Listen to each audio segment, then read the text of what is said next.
자, 벡터라고 하는 것은 별게 아니죠. 그냥 여러 개의 숫자를 한 줄로 배열하는 것이라고 생각하시면 되고요. 그 형태에 따라서 횡벡터와 종벡터로 구분이 되고 이렇게 이제 옆으로 늘어서 쓴 것을 우리가 횡벡터라고 부르고요.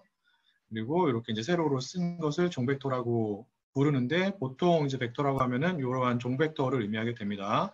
그다음에 벡터와 관련된 주요한 용어 중에 하나가 이제 원소라는 그 용어가 있고요. 원소는 여기 있는 것처럼 벡터를 구성하고 있는 각각의 숫자를 이제 우리가 벡터의 원소라고 하는 거고 중요한 게 무엇이냐면 벡터의 차원이라고 있습니다.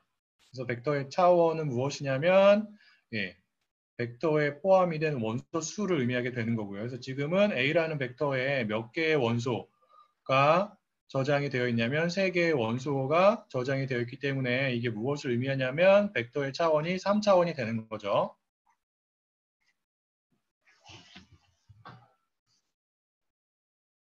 자, 벡터 같은 경우에는 여러분들이 어떠한 관점에서 그 특성을 이해하시는 게 굉장히 중요하냐면 기하학적인 의미에서 기하학적인 관점에서 벡터의 특성을 이해하시는 게 굉장히 중요합니다. 특히 무엇과 관련해서 데이터 분석 혹은 데이터 사이언스와 관련해서 데이터 분석에서 이제 벡터라는 개념이 굉장히 중요한 역할을 하고 특히 딥러닝에서는 벡터와 행렬 즉 선형대수가 가장 핵심적인 역할을 하기 때문에 각각의 알고리즘이 어떠한 원리를 통해서 작동되는지를 제대로 이해하시기 위해서는 벡터의 의미를 그 중에서도 벡터가 갖는 기하학적인 의미, 즉 공간상에서의 의미가 무엇인지를 명확하게 이해하시는 게 필요하고요. 텍스트 분석에서도 마찬가지예요. 텍스트 분석도 기계학습 알고리즘을 적용하는 경우에는 일단 각각의 문서를 벡터로 표현을 해서 어떠한 분석을 하기 때문에 벡터가 갖는 기본적인 특성과 그리고 공간상에서의 의미를 여러분들이 제대로 이해하시는 게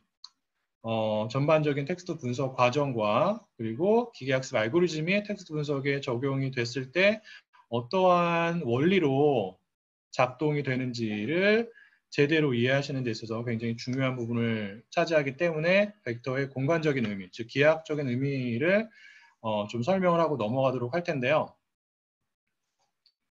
자, 벡터가 공간상에서 어떤 의미를 갖냐면 기하학적으로 어떠한 의미를 갖냐면 별게 아니죠.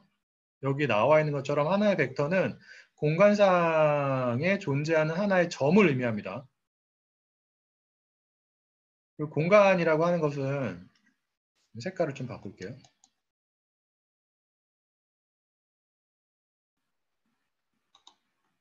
공간이라고 하는 것은 무엇을 가지고 있냐면 차원을 가지고 있어요. 그래서 여러분들이 지금 존재하는 생활하시는 공간의 차원은 몇 차원이죠? 여러분들이 다 아시는 것처럼 3차원이죠. 공간의 이 차원의 수는 어떻게 결정이 되냐면 그 공간을 구성하는 축이 몇 개인지에 따라서 구분이 됩니다. 3차원 같은 경우에는 서로 직각인 축이 몇 개인 차원, 몇 개인 공간을 의미하냐면 3개인 공간을 의미하는 거고요. 그래서 벡터 같은 경우에는 특정한 차원의 공간에 존재하는 하나의 점이 됩니다. 하나의 포인트가 되는 거고요. 그래서 하나의 벡터는 2차원 공간에 존재할 수도 있고 아니면 3차원 공간에 혹은 4차원 공간에 존재할 수도 있는데 벡터가 존재하는 그 공간의 차원의 수는 무엇에 의해서 결정이 되냐면 아까 말씀드린 것처럼 벡터의 차원은 무엇에 의해서 결정이 된다고요? 무엇과 동일하다고요? 해당 벡터가 갖고 있는 원소의 수와 동일하다고 제가 말씀을 드렸어요.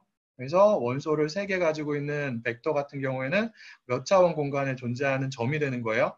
3차원 공간에 존재하는 점이 되는 거고 원소를 2개 갖는 벡터 같은 경우에는 2차원 공간에 존재하는 점이 되는 겁니다. 그래서 여러분들이 1차적으로 잘 기억을 하셔야 되는 게 무엇이냐면 벡터는 공간상에 존재하는 점을 의미한다. 그리고 그 점이 속해 있는 공간의 차원의 수는 해당 벡터가 갖고 있는 원소의 수에 의해서 결정이 된다. 즉 원소의 수와 동일한 차원의 공간의 점으로 벡터가 표현될 수 있다라고 하는 거고요. 자, 그러면 만약에 A라는 벡터가 1,2인 2개의 원소를 가져요. 즉 2개의 숫자로 구성이 되어 있어요. 그러면 이 A라는 벡터는 몇 차원 공간에 존재하는 하나의 점이 되는 거죠. 원소의 수가 2개이기 때문에 맞아요. 2차원 공간에 존재하는 하나의 점이 됩니다. 2차원 공간은 서로 직각인 축이 몇 개가 있는 거예요. 여러분들이 잘 아시는 것처럼 2차원 공간은 이런 식으로 서로 직각인 축이 2개가 있는 거고요. 그러면 이 A라는 벡터가 이 2차원 공간에 존재하는 하나의 점으로 표현이 되는 거잖아요. 맞아요? 근데 이 A라고 하는 벡터는 이 2차원 공간에서 특정한 위치를 갖게 됩니다. 그 위치는 무엇에 의해서 결정이 되냐면 그 A 벡터를 구성하고 있는 각각의 원소의 값, 즉 첫 번째 원소의 값인 1과 두 번째 원소인 값인 2에 의해서 해당 공간에서의 유니크한 위치가 결정이 되는 거예요. 그래서 첫 번째 축에 해당하는 원소, 즉 첫 번째 원소의 값이 1이기 때문에 첫 번째 원소가 여기 1이 되는 거고요. 그 다음에 두 번째 원소가 이제 두 번째 축에 대한 값이 되는 거죠. 그 값이 지금 A 같은 경우에는 2이기 때문에 2차원 공간에서 A라는 벡터의 위치, 즉 A에 의해서 표현이 되는 점의 위치는 여기가 되는 거죠. 이게 1,2가 됩니다. 그래서 다시 한번 정리를 하면 벡터는 특정한 차원의 공간에 존재하는 점으로 표현이 될 수가 있는데 그 공간의 차원은 해당 벡터가 갖는 원소의 수에 의해서 결정이 되고 그리고 해당 공간에서 해당 벡터가 갖는 위치, 해당 점이 갖는 위치는 무엇에 의해서 결정이 되냐면 해당 벡터가 가지고 있는 원소의 값에 의해서 결정이 되는 거죠.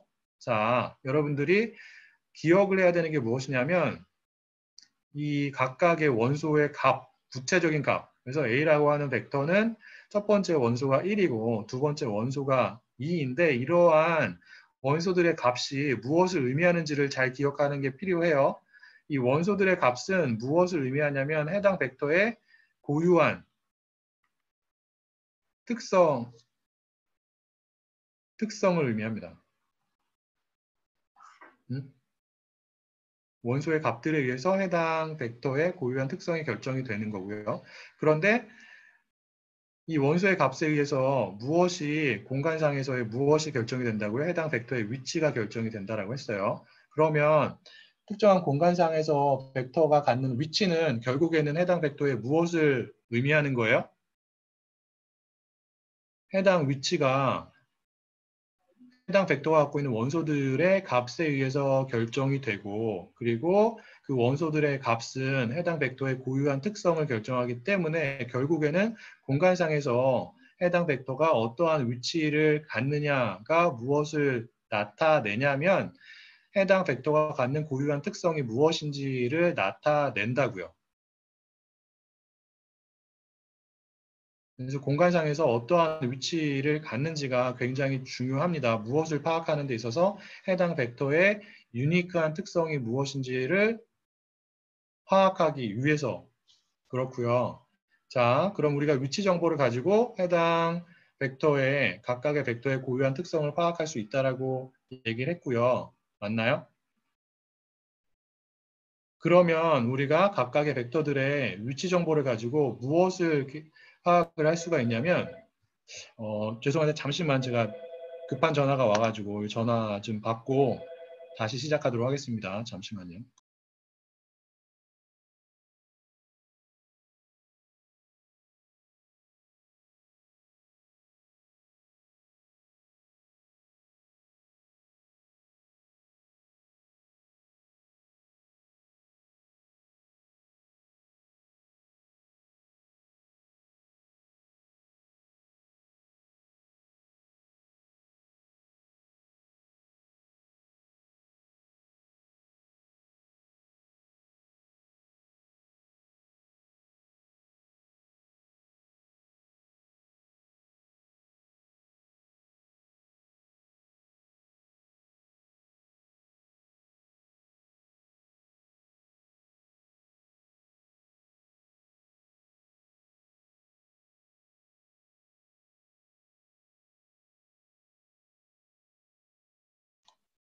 아, 예, 죄송합니다. 그래서 계속 얘기를 하면, 어, 벡터가 갖는 공간상에서의 위치가 원소의 값에 의해서 결정이 되고 원소의 값은 벡터의 유니크한 특성을 반영하기 때문에 결국은 공간상에서 벡터가 어떠한 위치에 존재하는지가 벡터의 유니크한 특성을 반영을 한다라고 얘기를 한 거고요. 그러한 위치 정보를 가지고 우리가 무엇을 파악을 할 수가 있냐면 서로 다른 벡터 간의 유사도가 어떻게 되는지를 파악을 할 수가 있습니다. 왜요? 공간상에서의 위치가 해당 벡터의 유니크한 특성을 나타내기 때문에 공간상에서 서로 비슷한 위치를 갖는 벡터들은 결국 무엇이 비슷한 거예요? 고유한 특성이 비슷한 애들이죠. 그게 무엇을 의미하는 거죠? 유사도가 더 높다라는 것을 의미합니다. 알겠어요? 그래서 벡터들 간의 유사도가 굉장히 중요한 거고 유사도가 벡터 간의 위치에 따라서 결정이 되기 때문에 그러한 위치 정보를 가지고 우리가 굉장히 손쉽게 벡터 간의 유사도를 계산할 수가 있는 거고요. 자, 여기에 나타나 있는 그림을 보시면 서로 다른 세 개의 점, 즉 서로 다른 세 개의 벡터가 존재합니다. 얘네들은 몇 차원 공간에 존재하는 벡터들이에요? 점들이에요? 2차원 공간에 존재하는 거죠.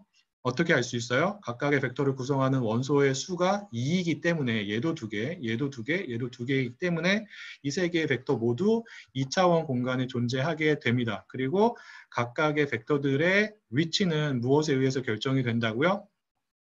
벡터들이 갖는 원소의 구체적인 값에 의해서 결정이 되는 거죠. 그래서 첫 번째 B1이라고 하는 벡터는 1,2를 갖기 때문에 요 B 이제 1,2에 해당하는 위치에 존재하게 되는 거고 B2는 2,2 그 다음에 B3는 마이너스 3,3이죠. 자, 이러한 위치가 결국에는 무엇을 반영한다고요? 벡터들의 유니크한 특성을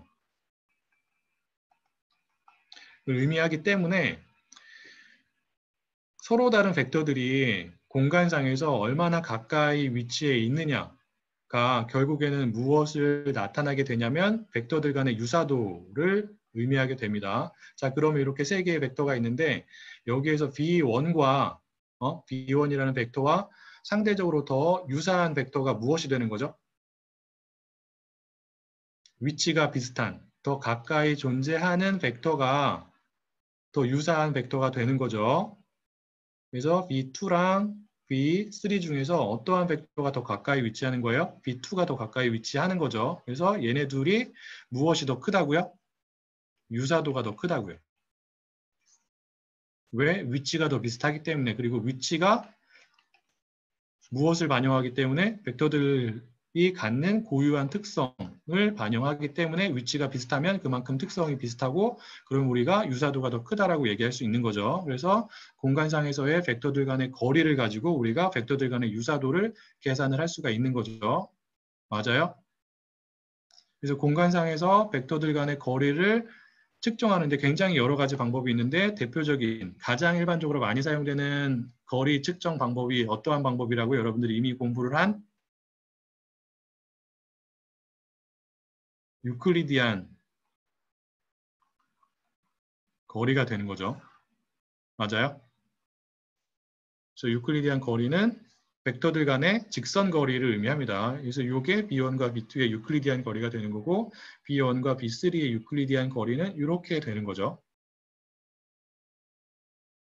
이거 다 알죠?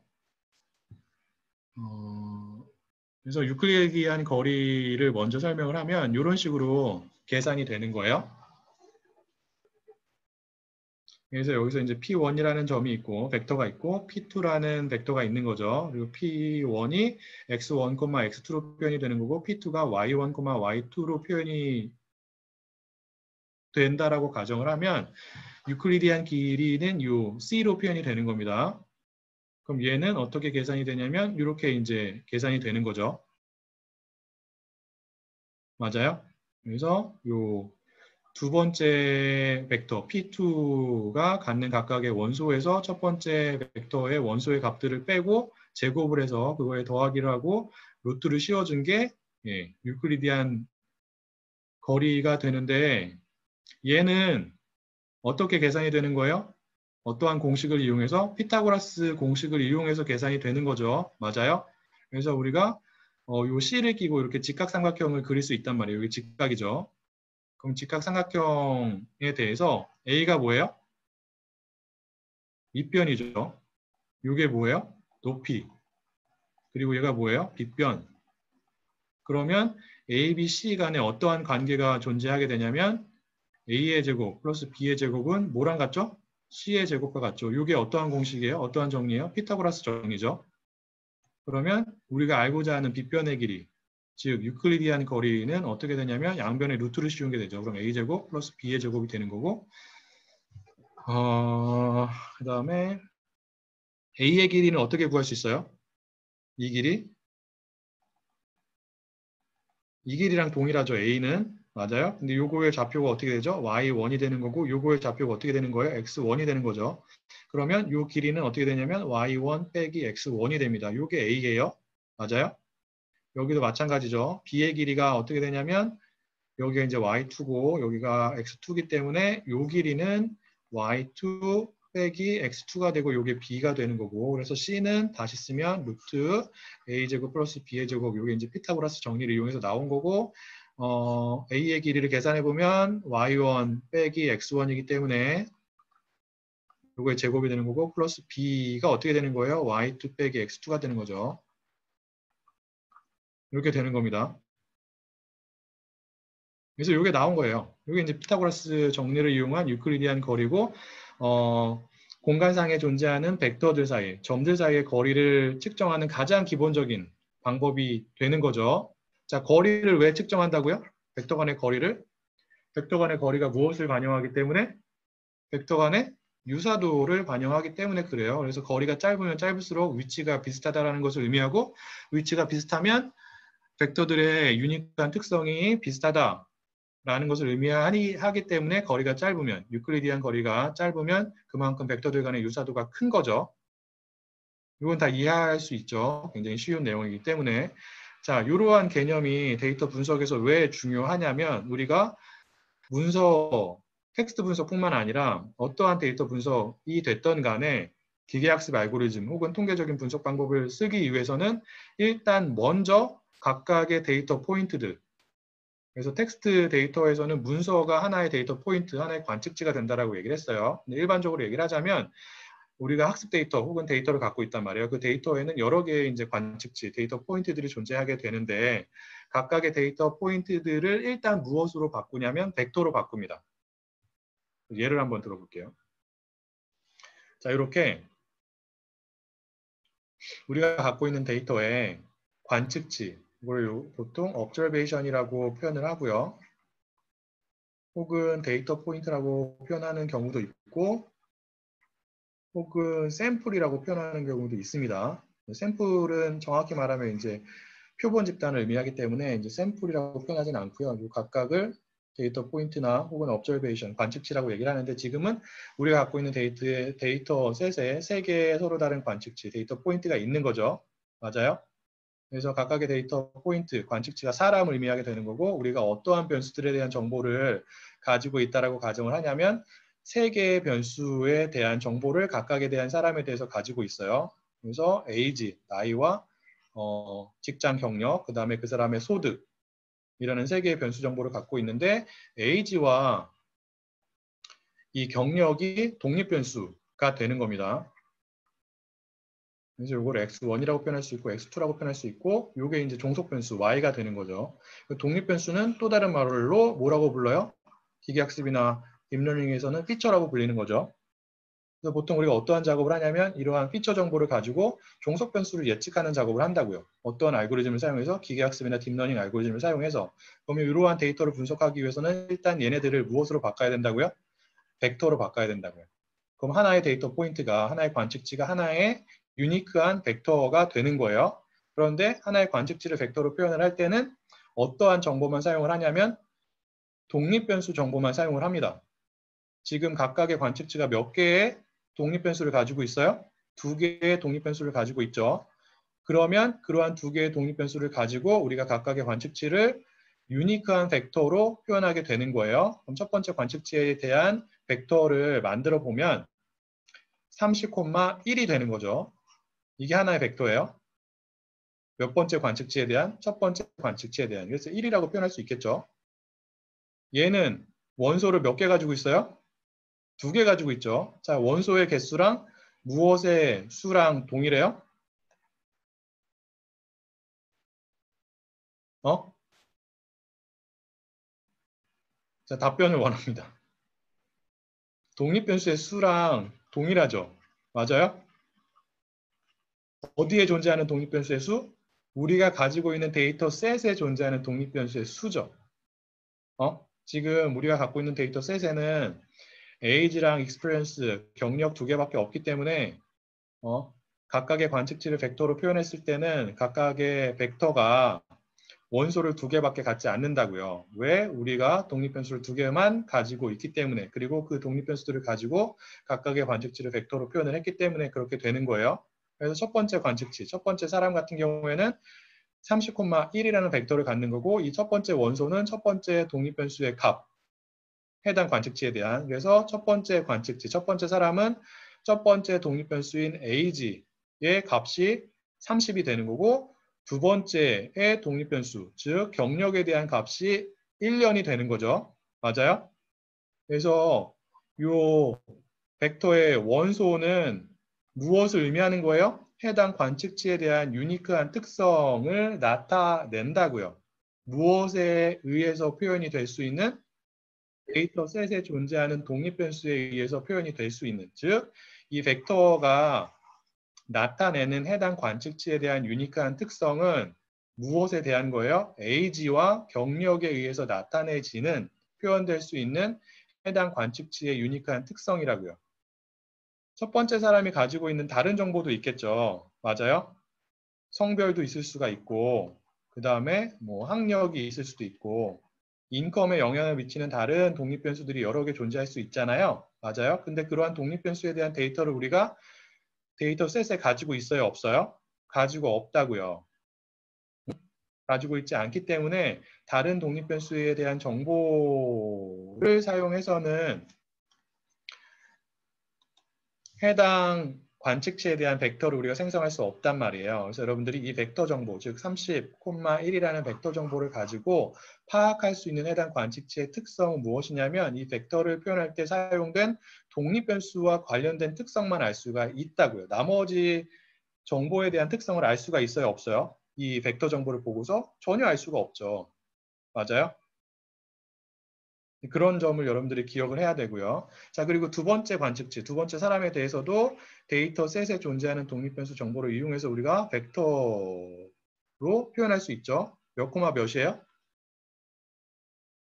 30, 3,2가 되는 거예요. 세 번째 사람도 마찬가지죠. 그러면 세 번째 사람은 55,25가 되는 거예요. 이렇게 벡터로 표현했으면 벡터가 무엇을 의미하기 때문에 공간상에서의 점을 의미하기 때문에 공간에 위치를 시킬 수가 있다고요. 세 개의 벡터를 공간상에 위치시켜 보면 이렇게 되는 거예요. 그래서 첫 번째 사람에 대한 벡터가 30,1이기 때문에 여기에 위치하는 거고, 그래서 첫 번째 축이 첫 번째 독립변수 age에 대한 축이 되는 거고, 그 값이 이 사람이 30이죠. 그리고 두 번째 축이 두 번째 독립변수인 experience에 대한 축이 되는 거예요. 첫 번째 사람 같은 경우는 그 값이 1이기 때문에 여기가 되는 거죠. 30,1. 두 번째 사람은 33,2가 되는 거고, 세 번째 사람은 55,25가 되는 겁니다. 자, 벡터가 갖는 위치가 벡터의 유니크한 특성을 반영을 하고, 지금 같은 경우에는 각각의 관측치의 유니크한 특성을 반영을 하는 거죠. 무엇으로 표현이 되는? 첫 번째 독립변수와 두 번째 독립변수로 표현이 되는, 즉 age와 experience 관련된 특성이 각각의 벡터의 위치에 의해서 결정이 된 거예요. 자, 우리가 그러면은 그러한 위치 정보를 가지고 무엇을 계산할 수 있다고요? 벡터들 간의 유사도를 계산할 수 있다고요. 결국에는 벡터들이 관측치를 표현하기 때문에 관측치 간의 유사도를 계산할 수 있는 거예요. 무엇을 통해서? 벡터들 간의 유사도, 즉 벡터 간의 거리가 어떻게 되는지를 가지고. 그러면 첫 번째 사람과 두 번째 사람, 첫 번째 사람, 두 번째 사람, 세 번째 사람 간의 벡터의 위치가 이렇게 되기 때문에 우리가 무엇을 파악을 할 수 있냐면, 첫 번째 사람과 두 번째 사람이 더 유사하다. 왜? 벡터 간의 거리가 더 짧기 때문에. 무엇에 비해서? 첫 번째랑 세 번째 혹은 두 번째랑 세 번째 사람의 유사도에 비해서. 무엇을 가지고 파악할 수 있는 유사도? 우리가 가지고 있는 데이터셋에 존재하는 독립변수, 좀 더 정확하게 말하면 각각의 관측치를 벡터로 변환을 할 때 사용한 독립변수와 관련된 유사도를 우리가 벡터 간의 거리를 가지고 파악할 수 있다는 거죠. 그래서 벡터의 위치, 벡터의 개념, 그 다음에 벡터 간의 유사도가 굉장히 중요한 거예요. 어디에서? 데이터 분석에서.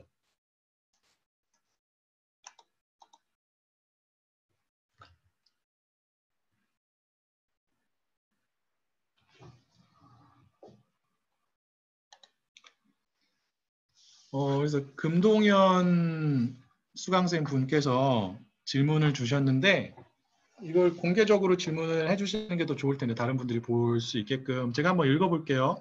데이터 내 각 관측치를 벡터 공간에 표현할 때 특정 관측치의 속성 중에서 결측값, 즉 독립변수에 대한 값이 없는 거죠. 이러한 경우에는 어떻게 표현이 되는지 궁금합니다라고 했는데 여러분들 이제 기계학습을 배웠으니까 임퓨테이션에 대해서 배우셨을 거라고 생각이 드는데 결측치가 있는 경우, 즉 미싱 밸류가 있는 경우에는 다른 값으로 대체를 할 수가 있어요. 그래서 보통 그 변수에 대한 평균값을 사용을 하게 되는데 여러분들이 기억을 하셔야 되는 게 무엇이냐면 우리가 데이터 분석을 할 때는 각각의 독립변수의 정보를 사용을 해가지고 각각의 관측치를 유니크한 벡터로 변환을 한다고 했잖아요. 근데 특정한 관측치에 대해서 결측치가 있어가지고 해당 원소의 값을 해당 변수에 대한 데이터셋에 존재하는 평균값을 사용을 한다라고 하는 경우에 그 원소의 값이 해당 관측치에 대한 유니크한 특성을 잘 나타내느냐 그렇지 않느냐를 생각을 해야 된다고요. 잘 나타내나요? 그 사람의 원래 값이 무엇인지 모르지만 만약에 원래 값이 평균과 유사하다라고 한다면 어느 정도 제대로 반영을 하겠죠. 근데 그렇지 않아요. 아웃라이어예요. 그러한 경우에는 평균값을 사용하면 안 되는 거죠. 그래서 저 같은 경우에는 데이터셋에 충분한 수의 관측치가 있다면 결측치가 있는 관측치 같은 경우에는 보통 삭제를 합니다. 결측치가 있는 관측치가 그렇게 많지 않다면 아니면 결측치가 많은 독립변수는 혹은 피처 정보는 사용하지 않죠. 답변이 좀 됐을까요?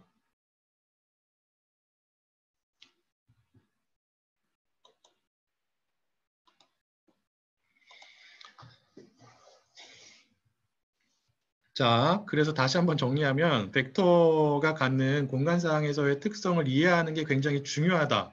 왜? 대부분의 데이터 분석, 특히 이제 기계학습 기반의 방법들 같은 경우에는 데이터셋에 존재하는 각각의 관측치를 데이터셋에 존재하는 피처 정보 혹은 독립변수 정보를 가지고 벡터로 변환해서 어떠한 분석을 하기 때문에 벡터의 특성을 이해하는 게 굉장히 중요하다. 그래서 선형대수가 무엇과 무엇에 대한 학문이에요? 벡터와 행렬에 대한 학문이 되는 거죠. 선형대수를 여러분들이 잘 알고 있는 게 데이터 사이언스 혹은 기계학습, 딥러닝을 잘하는 데 있어서 굉장히 중요합니다. 어떻게 보면 확률보다도 중요할 수 있어요. 확률이나 통계보다도 중요할 수 있는 게 선형대수가 됩니다. 선형대수를 많이 공부를 하세요. 아시겠죠? 그래서 벡터 간의 유사도를 계산하는 게 굉장히 중요하고 벡터들 간의 유사도 같은 경우에는 공간상에 존재하는 거리를 측정해서 우리가 파악을 할 수 있다는 거고 거리를 측정하는 방법으로 가장 많이 사용되는 방법이 유클리디안 거리 방법이 된다라는 거죠. 맞나요? 그래서 유클리디안 거리를 여러분들이 이런 식으로 계산할 수가 있는 거예요. 그래서 유클리디안 거리는 그 파이썬에서는 numPy를 가지고 계산을 할 수 있잖아요. 이것도 했었나요? 기계학습 수업 시간에? numPy에서 제공이 되는 그 선형대수 관련된 하위 모듈이 있어요. 이제 그게 리니어 알지브라, 선형대수가 리니어 알지브라잖아요. 그 리니어 알지브라의 약자인 linalg라고 하는 하위 모듈이 있습니다. 그 모듈에서 제공이 되는 놈이라고 하는 펑션이 있는데 놈은 선형대수에서 거리, 벡터의 거리 혹은 길이를 의미하는 용어예요. 그래서 놈이라는 펑션을 이용해서 여러분들이 유클리디안 거리를 계산을 할 수가 있고요. 혹은 벡터의 길이는 무엇이냐면 이게 벡터가 2차원 공간에 예를 들어서 이렇게 존재한다 그러면 A가 있잖아요. A의 길이는 보통 이렇게 표현을 하는데 원점에서부터의 길이가 되는 거예요. 그래서 만약에 A가 A1, A2라는 원소를 갖는다면 얘의 길이는 어떻게 되냐면 원점에서부터의 길이죠. 그래서 여기를 5라고 표현하면 0,0이 되기 때문에 유클리디안 길이를 우리가 계산할 수가 있습니다. 그래서 A랑 O 사이, 두 점 사이의 거리를 계산하게 되면 루트 A1 빼기 0의 제곱 플러스 A2 빼기 0의 제곱이죠. 맞아요? 두 번째 점이 원점이 되기 때문에 이렇게 0을 뺀 거예요. 그럼 얘는 결국 뭐가 되냐면 A1의 제곱 플러스 A2의 제곱이 되고 이게 무엇이라고요? A의 길이라고요. 이렇게. 그래서 얘를 무엇을 가지고 계산할 수 있냐면 놈이라는 펑션을 가지고 계산할 수 있고요. 그 다음에 두 점 사이의 유클리디안 거리는 이렇게 두 벡터 사이의 차에 대해서 우리가 길이를 구하면 어떠한 펑션을 이용해서 노원 펑션을 이용해서 길이를 구하면 두 점 사이에 존재하는 유클리디안 거리가 되는 겁니다.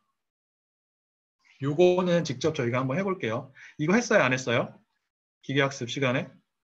혹은 다른 시간에? 반장이 답변을 좀 해주실 수 있을까요? 했는지 안 했는지?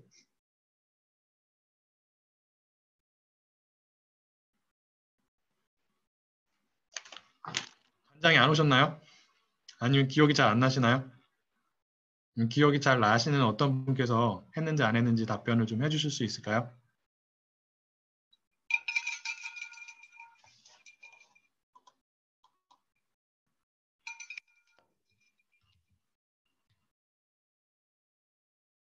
네, 알겠습니다. 안 하셨다는 것 같다고 말씀을 하셔가지고 좀 살펴볼게요.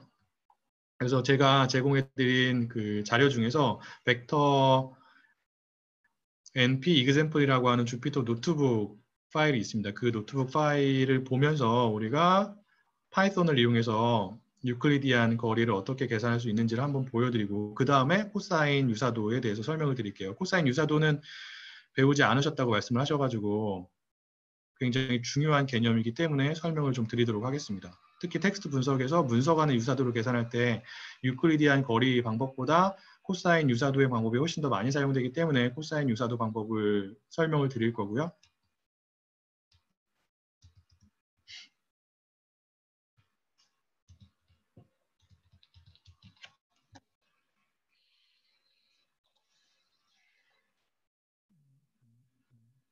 요거죠. 벡터 np example.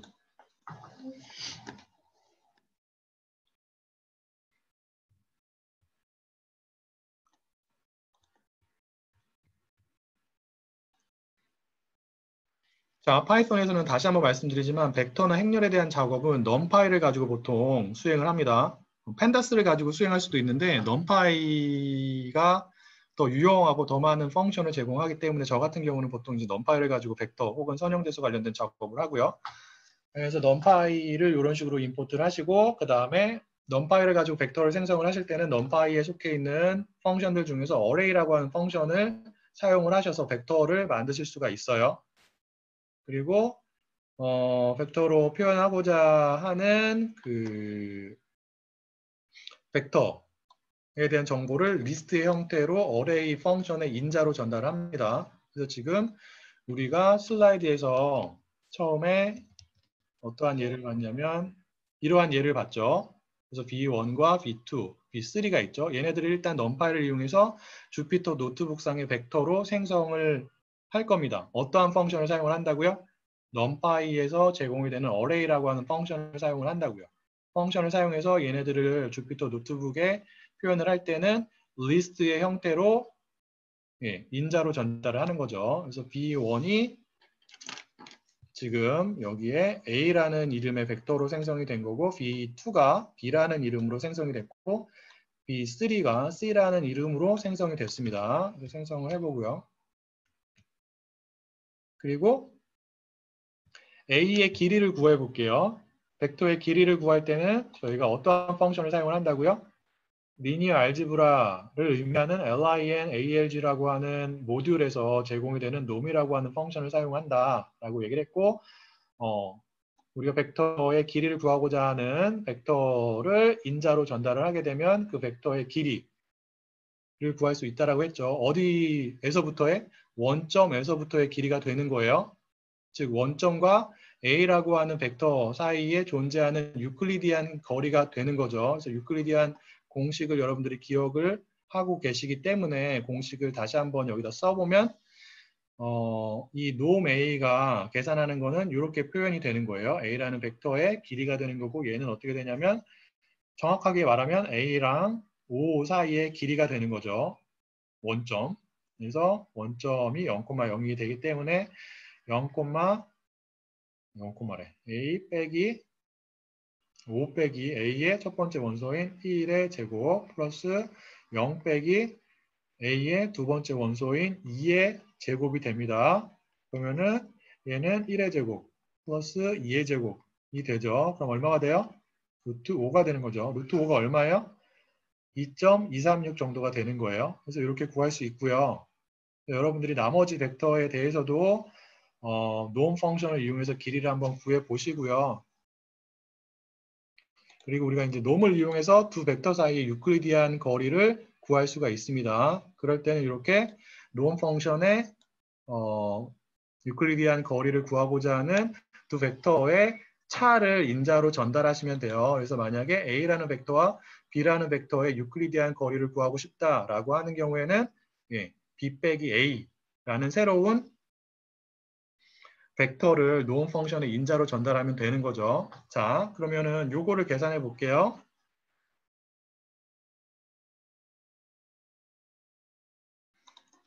자, 지금 A가 1,2가 되고 B가 어떻게 되는 거예요? 2,2가 되죠. 그래서 일단 유클리디안 거리를 구하는 공식을 사용해서 얘네들의 거리를 구해보면 이렇게 표현이 되는데 2 빼기 1의 제곱 플러스 2 빼기 2의 제곱이죠. 맞나요? 그럼 어떻게 되는 거예요? 루트 1이기 때문에 1이 되는 거예요. 이렇게 해서 이제 유클리디안 거리를 구할 수가 있는데 놈 펑션을 적용하게 되면 두 벡터의 차를 인자로 전달을 했잖아요. 자, 그러면 B 빼기 A를 인자로 전달했단 말이에요. 얘는 어떻게 되죠? 또 다른 하나의 벡터가 되는 거예요. 맞아요? 각각의 위치에 있는 원소들의 차로 구성이 되는. 그래서 B 빼기 A는 어떻게 되냐면 B의 첫 번째 원소에서 A의 첫 번째 원소를 빼고 그러면은 2 빼기 1이 되고 그 다음에 B의 두 번째 원소에서 A의 두 번째 원소를 빼는 거죠. 그러면은 2 빼기 2가 되기 때문에 어떠한 벡터로 표현이 되냐면 1,0이라는 벡터로 새로운 벡터로 표현이 되는 거예요. 맞아요? 그럼 얘가 여기에 인자로 들어간 거죠.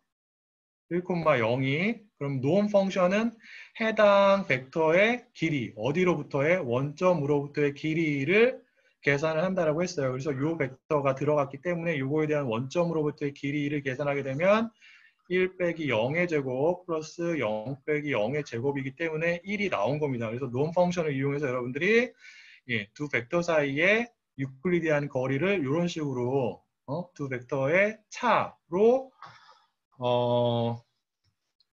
만들 수 있는 새로운 벡터를 인자로 넣어가지고 계산할 수가 있고요. 그 다음에 C랑 A 사이에 존재하는 유클리디안 거리를 구하기 위해서는 놈 펑션의 C 빼기 A를 새로운 인자로 넣으면 계산이 되는 거죠. 그럼 얼마가 나온다고요? C랑 A 사이의 유클리디안 거리는 6.4 정도가 나오는 거예요. 그래서 C가 마이너스 3, 마이너스 3이죠. 그래서 여러분들이 직접 계산을 한번 해보는 게 필요해요. A가 1,2이기 때문에 A랑 C의 유클리디안 거리는 마이너스 3 빼기 마이너스 1의 제곱 그 다음에 플러스 마이너스 3 빼기 2의 제곱이기 때문에 얼마죠?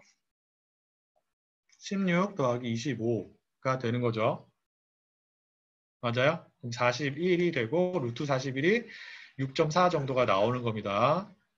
그래서 요거를 우리가 놈 펑션을 가지고 간단하게 계산할 수 있는 거고요. 그래서 여러분들이 여기서 그 유클리디안 거리의 결과를 보고서 파악할 수 있어야 되는 게 무엇이냐면 어떠한 벡터들 간의 거리가 훨씬 더 짧죠? A랑 B 사이의 거리가 훨씬 더 짧은 거예요. 그래서 얘네들이 2차원 공간에서 더 가까이 위치한다라는 것을 알 수가 있고, 위치가 비슷하기 때문에 유니크한 특성이 더 비슷하다, 즉 유사도가 더 높다라는 것을 알 수가 있는 거죠. 그래서 거리가 멀면 멀수록 유사도는 더 떨어지는 겁니다. 알겠어요? 그래서 A와 C의 유사도가 A와 B의 유사도보다 훨씬 더 적은 거죠. 이해되시나요?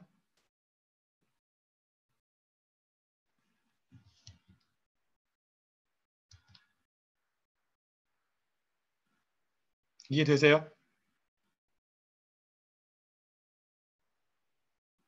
여러분들이 기억을 하셔야 되는 게 데이터 분석 혹은 데이터 사이언스와 관련해서 반드시 기억을 하셔야 되는 게 무엇이냐면, 우리가 원래 갖고 있는 데이터셋에 존재하는 각각의 관측치에 대한 피처 정보 혹은 독립변수 정보를 사용해서 벡터로 변환을 한다라는 거예요. 그리고 벡터는 원래 관측치의 유니크한 특성을 잘 반영하는 게 필요하다라는 거죠. 알겠어요? 자, 벡터가 여기서 크리티컬한 질문을 한번 던지겠는데, 벡터가 원래 관측치의 유니크한 특성을 잘 반영하기 위해서는 여러분들이 어떠한 독립변수 정보를 사용을 해야 할까요? 데이터셋에 각각의 관측치에 대해서 100개의 독립변수, 100개의 피처 정보가 있어요. 그 피처 정보 혹은 독립변수의 정보를 모두 다 사용을 해가지고 각각의 관측치를 100차원으로 표현하는 게 나을까요? 아니면 다른 방법을 사용하는 게 좋을까요?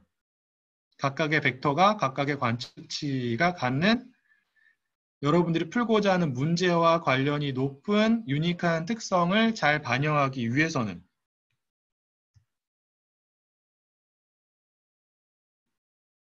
어떠한 방법을 쓰냐면, 그 100개의 피처들 중에서 여러분들이 풀고자 하는 문제와 관련이 높은 변수들만을 사용해서 각각의 관측치를 벡터로 표현하는 게 훨씬 더 좋다고요.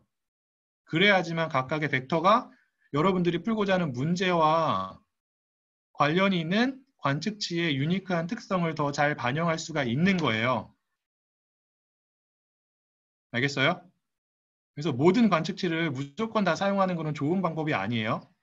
특히 여러분들이 지도 학습을 하실 때 학습 데이터에 존재하는 많은 수의 독립변수를 다 사용해서 학습을 하시게 되면 어떠한 문제가 발생할 확률이 굉장히 높냐면, 과적한 문제가 발생할 확률이 굉장히 높아요. 왜? 주어진 문제를 푸는 데 있어서 중요한 역할을 하지 않은 독립변수까지 다 사용해서 학습을 시켰기 때문에. 과적한 문제가 뭐예요? 여러분들이 선택한 모형이 어디에 존재하는 학습 데이터에 존재하는 독립변수 혹은 피처와 종속변수의 관계는 잘 설명하는 반면에, 어디에 존재하는 새로운 데이터, 여러분들이 풀고자 하는 문제와 관련된 새로운 데이터, 언신 데이터에 존재하는 피처와 종속변수의 정보는 관계는 제대로 파악을 하지 못하는 경우의 문제를 우리가 과적한 문제라고 한다고요. 과적한 문제는 여러 가지 이유 때문에 발생을 하지만 중요한 이유 중에 하나가 지금 말씀드린 그거예요. 학습 데이터에 존재하는 여러분들이 풀고자 하는 문제와 별로 상관이 없는 독립변수까지 다 포함을 시켜가지고 학습을 하는 경우에 어떠한 문제가 발생할 확률이 높다고요? 과적한 문제가 발생할 확률이 높다고요. 반대로 얘기하면 과적한 문제를 줄이기 위해서는 여러분들이 풀고자 하는 문제와 되도록이면 관련이 높은 독립변수들만을 선택해서 학습을 하는 게 필요하다고요. 그러한 목적으로 사용되는 방법이 뭐예요? 피처 셀렉션이죠.